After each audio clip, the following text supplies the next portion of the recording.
The impropriety and improbability of the circumstance of this scene, meeting each other in the moonlight unchaperoned, is astounding, and it's all initiated by Colin. The fact that this is taking place in the Featherington Garden in and of itself is significant. Not only does it offer secrecy, but this location holds weight. It's the same location 2 prior milestones in their relationship took place. The first being her overhearing his insult, and the second being him making amends. The poetic justice of this being the same location they share their first kiss is impactful. It offers a symmetry, irony, and full circle quality to the scene which further emphasizes the evolution of their relationship over time.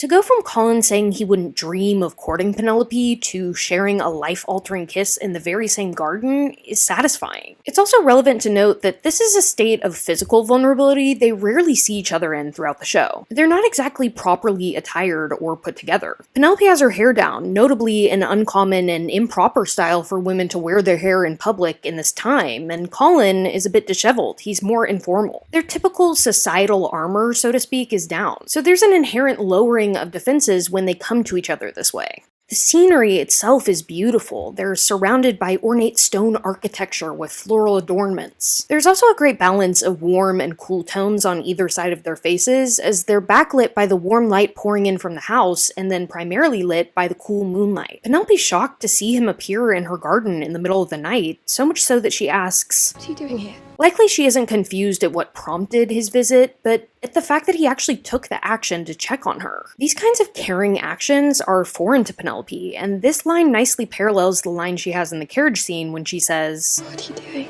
She understands logically what he's doing in each of these instances, but has trouble wrapping her head around such loving gestures being directed toward her. Colin maintains his silence as he pointedly looks at Penelope's maid and nods toward her, obviously a gesture requesting that she leave them alone. He also remains silent until he's sure she's left, wanting this conversation to be solely between the two of them. Colin explains by saying, "I bribed her to give us a moment alone." Which is extremely improper on multiple levels, but as he says, he had to see her. Rules and propriety often go out the window when it comes to interactions between these two, and this instance is no different. In fact, going as far as to bribe a servant is an escalation, as they don't just end up alone by accident or happenstance. He actively engineers it to be this way, and is willing to pay for the opportunity to be alone with Penelope. He says, "I had to see how you were." This has been eating him up inside. He is dearly worried about Penelope, not only in terms of her reputation, but in terms of her inner world and emotional state. He needs to see her and ensure she's okay before he can even fully function properly throughout his day. This is made clear as we see a shot of him a bit earlier in the episode looking concerned toward her house, which shows that he spent at least this whole day wondering and worrying about her. So much so that he concocts this scheme to come and see her.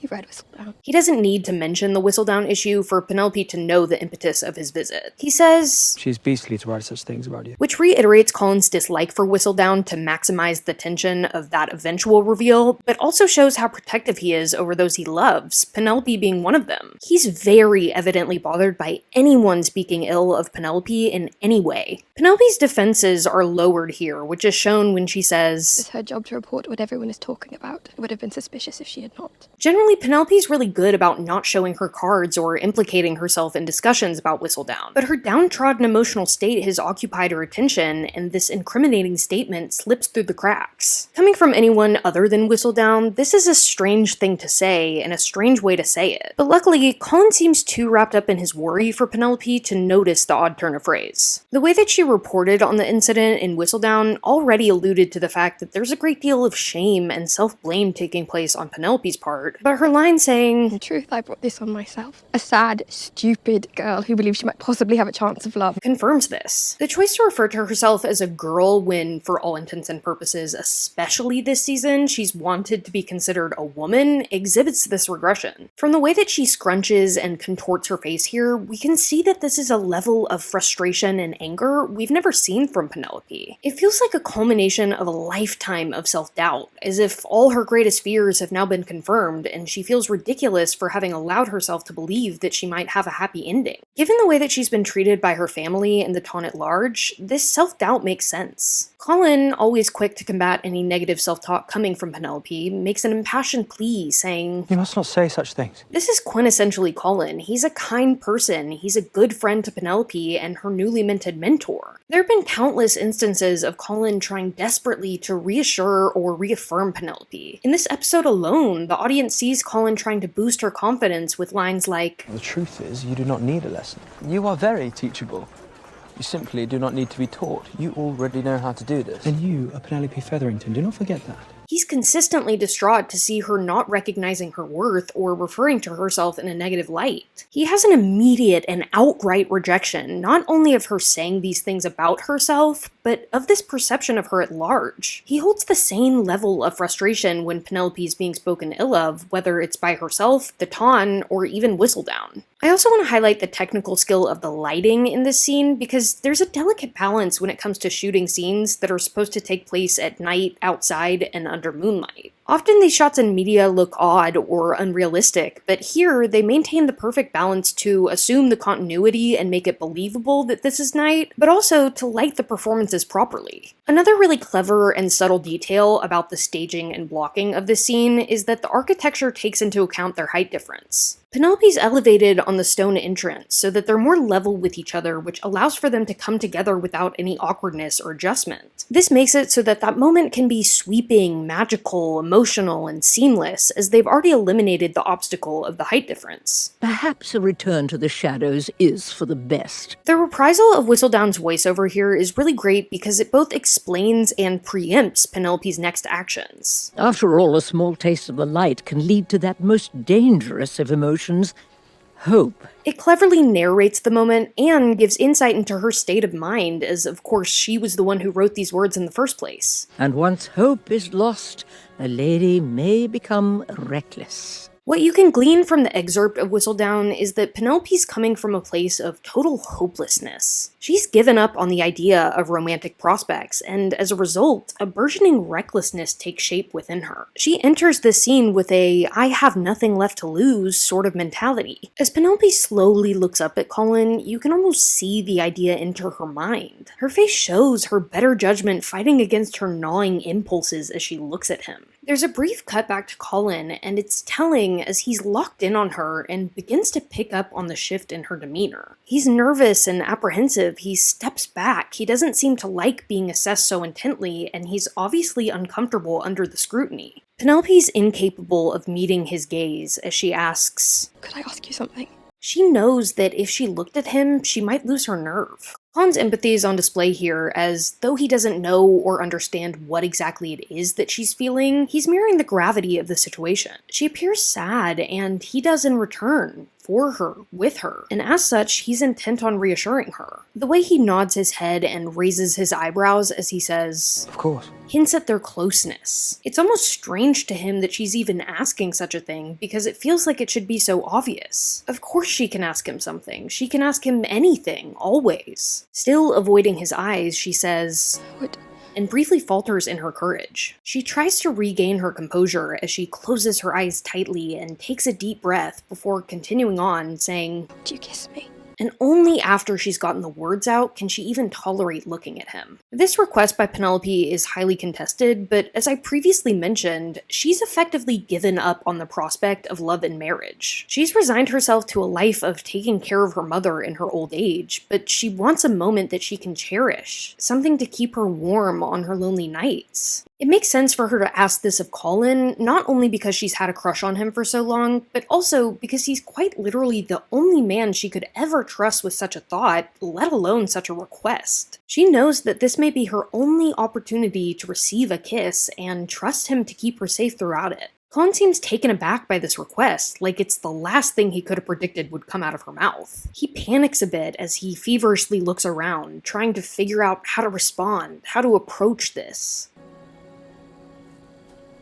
Penelope. He calls her Penelope here, which feels like an involuntary attempt to return to propriety on his part. He realizes they've drifted past the boundaries, and he's trying to steer them back into a safer, more formal territory. Penelope reassures him of her intentions by saying, It would not have to mean anything, and I would never expect anything from you because of it. but I'm not actually even sure those kinds of thoughts had yet crossed his mind. She assumes that his hesitance is coming from a place of apprehension based on these factors, that she might expect something in return if they were to kiss, but he seems so stunned by the request in the first place that he hasn't even logically thought through to this conclusion. Once this possibility is brought to his attention, he very subtly shakes his head. He immediately writes them off as inconsequential because he knows that Penelope wouldn't do that to him. His thoughts seem to have gone as far as, this isn't a good idea, without really examining why. Their bond and faith in each other is made really evident by this, because in this society, either of these actions, either requesting or fulfilling a request for a kiss, requires an immense level of trust. She trusts him to cherish and honor her desire for a loving first kiss, and he trusts her not to use it against him or expect anything in return. I am nearly on the shelf, and I have never been kissed, and I am not certain I ever will be. As he watches her, he is so surprised and caught off guard by her frantic demeanor and the way that she rattles off her fears. It's unsettling to him. He's obviously never seen Penelope like this, and he doesn't quite know what to do with it. Meanwhile, Penelope's catastrophizing. This latest scandal has her convinced that she's doomed to remain a spinster her entire life, and as the romantic that she is, she finds the idea of that tragic and heartbreaking. Colin attempts to utilize a great strength of his in lightening the mood by making little jokes in between her speech and pointing out inconsistencies. I could die tomorrow, You're not going to die but tomorrow. I could, and it would kill me. You would already be dead. He tries to distract them from the issue at hand and insert a bit of levity because the gravity of it feels somewhat suffocating to him. The way that he tilts his head after she says, I do not wish to die without ever having been kissed. is so telling. It's a pleading, begging look of desperation, as if he's saying, please don't do this to me. It's spiraled beyond his control at this point. He can't say no. And perhaps the most frightening part for him is that he doesn't really want to. He's empathizing with her situation and saddened by her plight, but he's also incredibly vulnerable to this kind of dynamic. He can't help but try and make things better. He hates to see her like this, and he'd do practically anything to stop her feeling this way. His love for and desire to help Penelope overpowers his more logical thoughts warning him this is dangerous territory. As she says, Please. and says his name, Colin. the last of his defenses crumble. He cannot deny her, not when she's looking at him like that, saying his name like a prayer, a wish, a benediction. You can see the moment that he makes the decision to approach her on his face. It feels like a surrendering of sorts. Penelope almost looks shocked that he's actually doing it, like she'd expected him to say no. But also, it's somewhat of a surreal, out-of-body experience to realize that this thing that you have been dreaming of for so long is actually happening. She's visibly trembling as he approaches her. Colin obviously acknowledges and understands the gravity of this situation as he approaches it with such delicacy. The way that he slowly ambles toward her is reminiscent of someone approaching a skittish animal. He doesn't want to startle her. Whether or not he recognizes his emotions in this moment to be of a romantic nature yet, he's very obviously affected. He's tamping down a whirlwind of his own emotions with each slow, steady step he takes. He's unbelievably gentle as he brings his hand up to her face. To even take this action and see to this detail in the first place is such a caring gesture. He wants to calm and reassure her as she's obviously nervous. He wants to show her affection, to ground her and guide her in this moment. And ultimately, he wants to make her first kiss as romantic and loving as possible. He could have just pecked her and called it a day, but he cares about giving her a good experience. Penelope's eyes involuntarily close the second he makes contact. Her physical reaction to him and his reverent touch is so powerful, it's beyond her control. She's breathing so heavily, obviously nervous and anticipatory right up until their lips finally touch. I love this detail because Penelope's very loud up until the exact moment where his lips touch hers, and suddenly she's silent.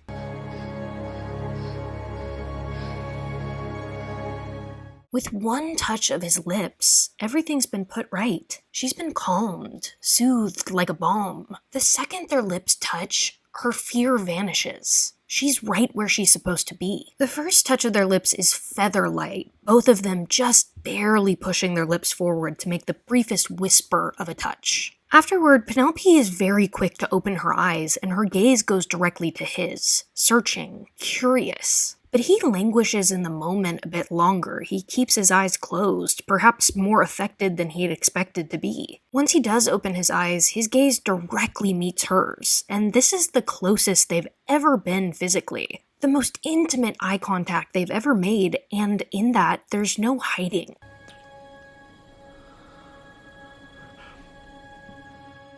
Their decision to pause in order to look at each other after this first kiss is interesting and could be interpreted many ways, but this moment marks a shift in the scene. The narrative purpose of this shared look is to confirm to the audience and to each other that both of them want more. They easily could have stopped at that one kiss and fulfilled her request, but instead, they pause and make the cognizant, active decision to collectively continue. This is the moment where it shifts from a friend doing another friend a favor to a shared experience between them. The score is a key ingredient of what makes this moment so magical. It's used really expertly in this pause because it begins extremely soft, only for it to slowly fade to near silence as they separate. The quiet here emphasizes the weight of the moment as the entire scene, in every element, pauses. It feels like holding a breath. When they make the decision to reunite, the music returns and begins to rise as they come back together, which perfectly scores the emotional and physical beats of the scene.